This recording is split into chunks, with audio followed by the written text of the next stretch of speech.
Good morning, good morning. Today we're taking a look at XRP, Bitcoin, and the Sigma coin. So we've definitely got a fun market here for sure. So the cool part is yesterday basically went and did some shorts up through this region, tightened my stop, and was able to get out down in here, this area right here for some profit.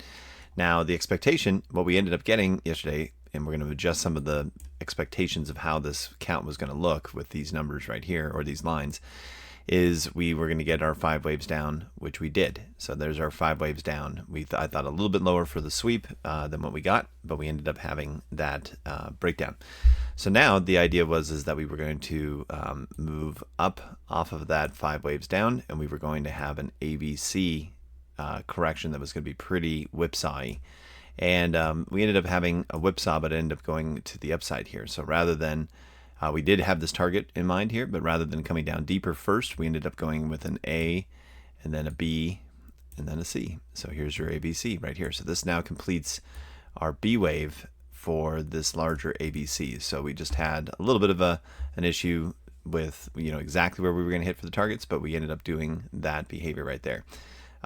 Then the idea being that we would have a continuation of our C leg. But the interesting thing is now that this kind of equal measured move is playing out, assuming that this is our B wave, which so far that's my assumption, we're going to be looking at a less of a aggressive pullback. So at this point, we'll do one last short probably, but any types of shorts into this area of demand is an equal measured move, and we actually pull all the way back up to this level right here and give us a target area within this box zone for an equal measured move for this breakdown.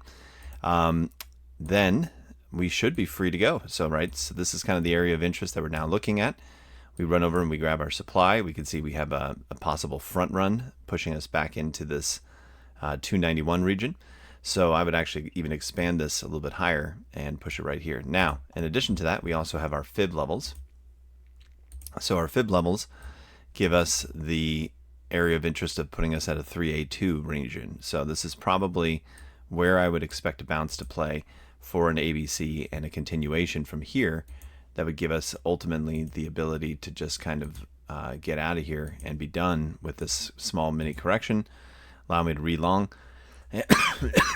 Excuse me, and then we'll be able to go from there and have our way to the upside. Now, there is a chance that we can do a larger WXYZ correction, okay? And this WXYZ correction would end up having maybe a little bit more chop into the price action, and then we ended up, instead of it being so aggressive down here, I'm now thinking we would come down into that region.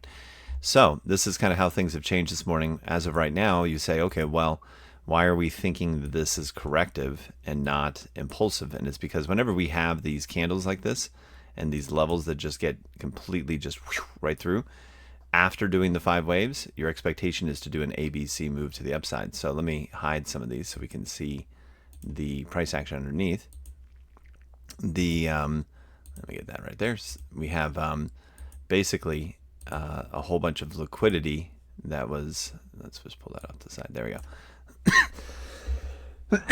So this is a corrective move up to the upside, and then we have our ABC move right here. Then you have 1, 2, 3, 4, 5, and then right now, even at this point in time, even with this final squeeze, we're moving up just this last kind of leg here. Now, invalidation for all of this occurs potentially if we clear a new high at this level here, but these ABCs can in fact sweep above this level and actually move up beyond the range and then come back down, which gives us an even more bullish kind of view of how things could play. So yes, that's how I'm looking at everything this morning. Definitely pretty aggressive price action. Now, what's really intriguing, and this may be the ultimate tell, is Bitcoin itself had our large triangle that we were following, and now we've had actually a reclaim of the triangle and a breakout starting here. So interestingly enough, this corrective structure may in fact be done, and that would lead us to the case where this isn't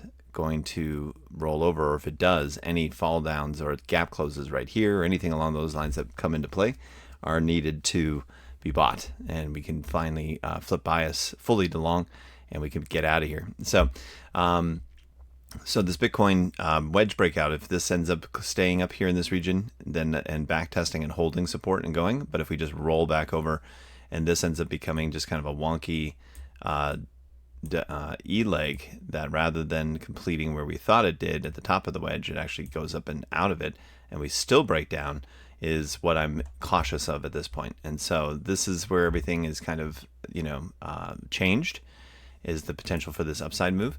But we just don't seem to have enough bullish impulse at this point to get out of here. Let's also do a quick moment, haven't done this yet, but let's just run a measurement for our correction and see how this leg is working out. Yep, and we basically have an equal leg right here that's being respected so far on this larger ABC. If we continue to push out here, then this starts changing things, and this might end up being bullish, but this is definitely a 5 waves down, so we want to see a correction to the upside, and then another 5 waves down for a partner leg. So so ultimately targets have shifted up. I think that larger WXYZ is no longer in play, and we would be expecting a pullback down to this 292 region, possibly even in a little bit lower for our ABC leg for this move to the downside. And then finally, liquidation heat map confirms that. There's your 293 level that we would expect to see played out right here for an equal measured move down to this region. So maybe they get a little bit more of a squeeze or something that comes into play here.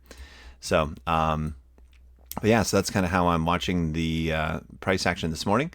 I did exit out of the short. I've reopened a short just to play this move down to the downside.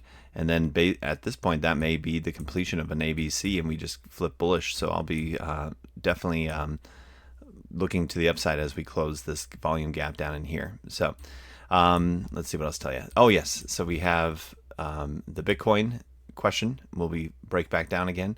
We have XRP from back in the day, and this is kind of a way to think about how this whole trading action is happening. Notice after completing the 5 waves, we had our pullback down into the top of support for a region here.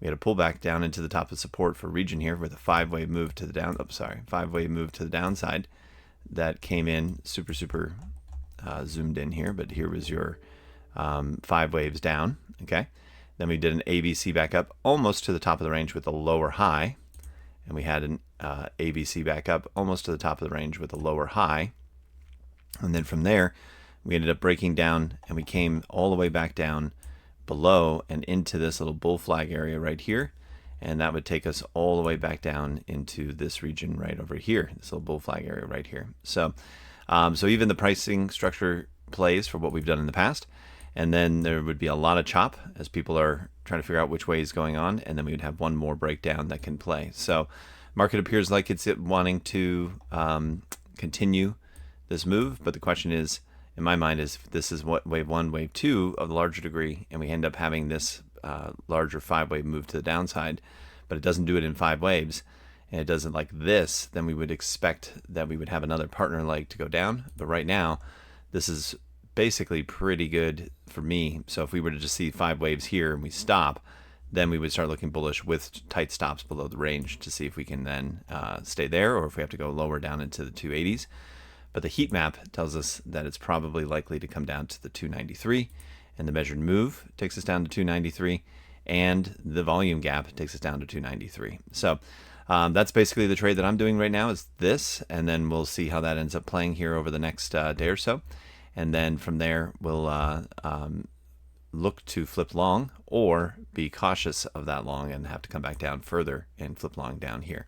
So, and it's all based off of Bitcoin. Can it stay above the wedge, or does it roll back over and complete these 5 waves, these ABC to the downside? So we will see. All right, thanks so much for watching. Oh yeah, let's jump over to Sigma. My goodness, look at that! Woo, bullish accumulation. You've got upward accumulation. So basically, buys come in, a little bit of sell pressure. Buys come in. This is the one that I really like right here. Buy comes in, sell, and then it gets whoop, right back up again. And then you got a buys come in, sells, and then sells, and then now we're moving back up again. So we're just marching our way out of here. This is fully a beautiful V bottom play out here. This is exactly what we want to see. We've made it on top of support again. You can see that we're right over here. Now if we're going to go into resistance again, eventually, as this continues upwards, we'll start seeing a little bit more selling pressure, but ultimately this is going to play out to how we looked at Cardano back in the day. And Cardano just had a march out of here, right? And I don't think people are ready for it. So we had this, and then, you know, this little kind of pullback, and then you go back to Sigma. We've got this and a little bit of a pullback here. So I'm definitely bullish on how we're going to continue marching. And the idea being is we should be able to get back up to mid-range before we start seeing any type of major selling. And that mid-range would take us all the way back up to here, which would be a supply, you know, 0.5, so 6 million market cap before we see any real resistance, and back testing would be my guess. And that alone, just that measured move, would take us up to another 3x easily from our current levels. Yeah, 2.5. So there you go. So that's kind of how I'm looking at Sigma coin at this point, and I'd just love to see it that we're working our way out of here, and it's definitely going to be pretty awesome. So we'll talk soon, and thanks so much for watching.